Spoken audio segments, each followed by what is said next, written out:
le agradezco mucho que esté con nosotros al subsecretario del Sistema Penitenciario Federal. Él es Patricio Patiño de México, quien se encuentra aquí con nosotros. Gracias, subsecretario. Muchas gracias, Ciro, a ti Muchas gracias por la invitación. Al contrario, muchas gracias. Y bueno, pues se ha hablado mucho y se habla y es un tema recurrente del sistema penitenciario mexicano y del sistema penitenciario federal y de los demás sistemas penitenciarios, que son los estatales, en donde se acusan rezagos graves. ¿Por qué no comenzar por el principio? ¿Cuál es la diferencia entre el sistema penitenciario federal y los sistemas estatales? Yo creo que primero la fortaleza con la que hoy cuenta el sistema penitenciario federal en términos de capacidades, que ha transitado de 6,000 espacios penitenciarios que teníamos en 2006 al inicio de la administración, a poco más de 51,000 espacios que va a heredar, que va a legar la administración del presidente Calderón.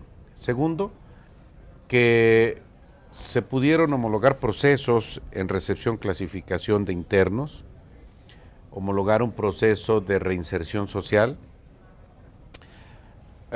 poner en operación una academia nacional de administración penitenciaria, de donde han egresado en 4 años 5,000 oficiales penitenciarios con formación universitaria, lo que nos permitió evolucionar de un perfil de secundaria al de universidad, cumpliendo controles de confianza y finalmente la creación de un registro de información penitenciaria, de datos penitenciarios, que está puesto ahí y han homologado toda una operación. En algunos estados Eso es un sistema federal. Ese es el sistema federal.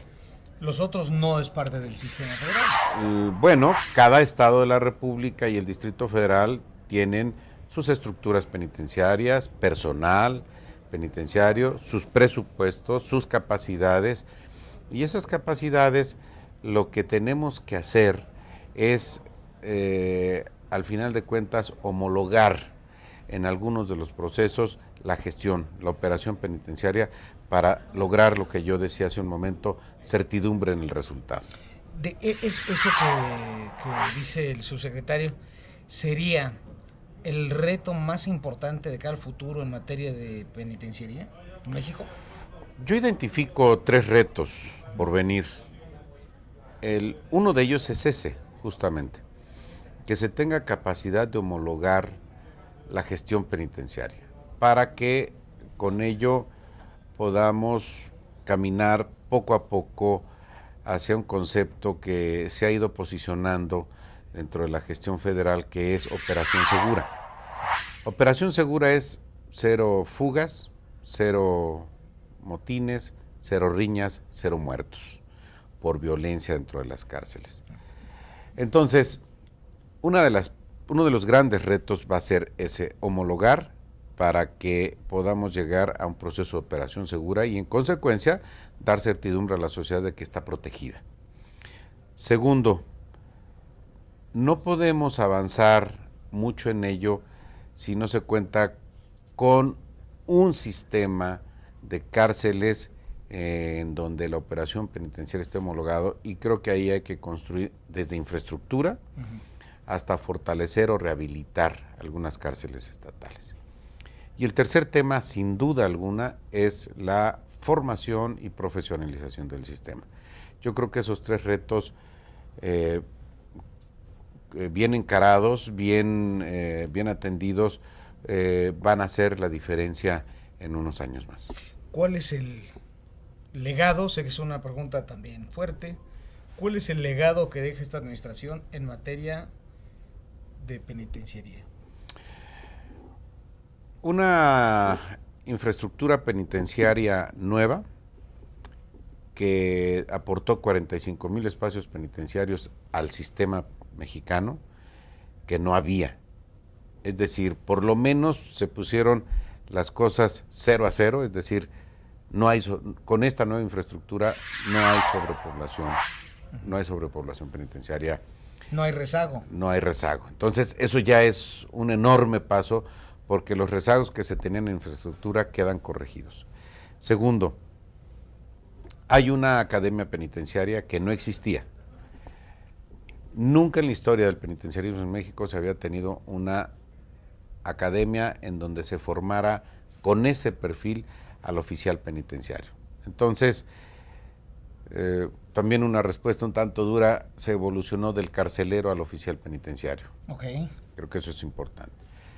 Tercer tema, se aportó una base de datos muy amplia, que es el Registro Nacional de Información Penitenciaria con biometrías, fotografía, huellas, voz, ADN, que van a permitir realmente con ello aportar un enorme insumo de información criminal a las bases de datos preventivas de policía.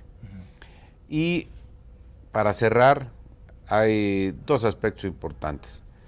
Uno, la aportación del nuevo modelo penitenciario mexicano, en donde está incorporada la creación de las asociaciones público-privadas de inversión, y que trajeron al sector privado a la gestión penitenciaria. Por supuesto, la seguridad pública y la seguridad de los penales queda bajo la administración del sistema penitenciario. Del Estado. Así es, eso es inalienable y queda asegurado.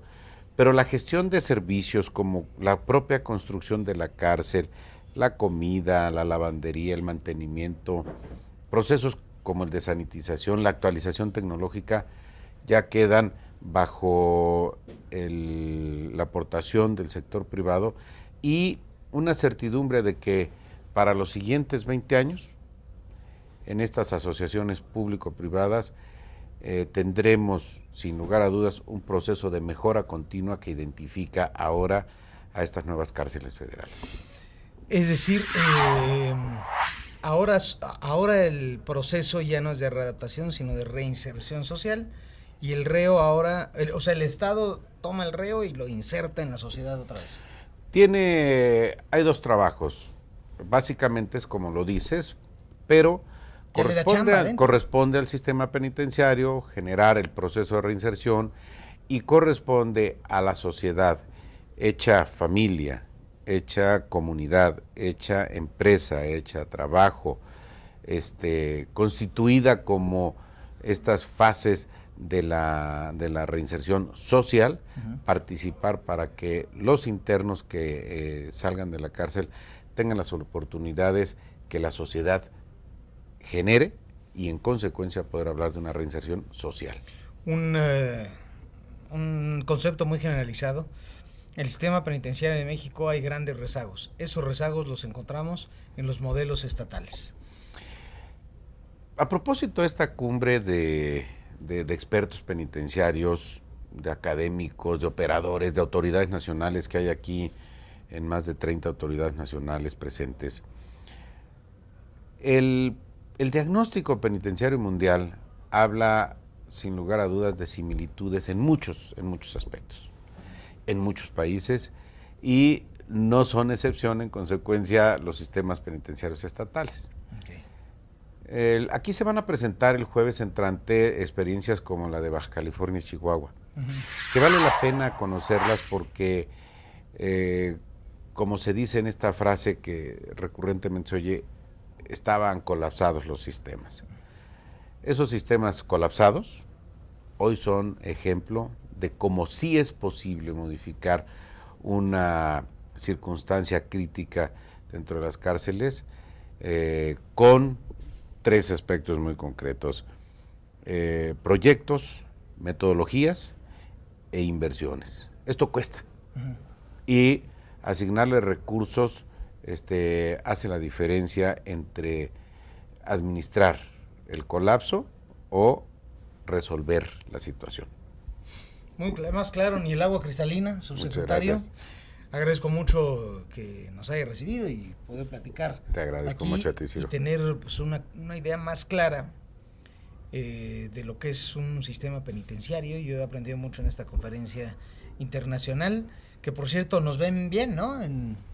Es una buena noticia, realmente es una buena noticia a propósito de esta circunstancia que, pues, lamentablemente en los últimos casi 2 años y medio ha estado viviendo el sistema penitenciario mexicano, de algunas fugas masivas, algunas de ellas, en fin, pero que vistas en la estricta dimensión de lo que sucede, así como hay problemas en algunas cárceles, en otras hay verdaderos ejemplos de esfuerzo y de progreso.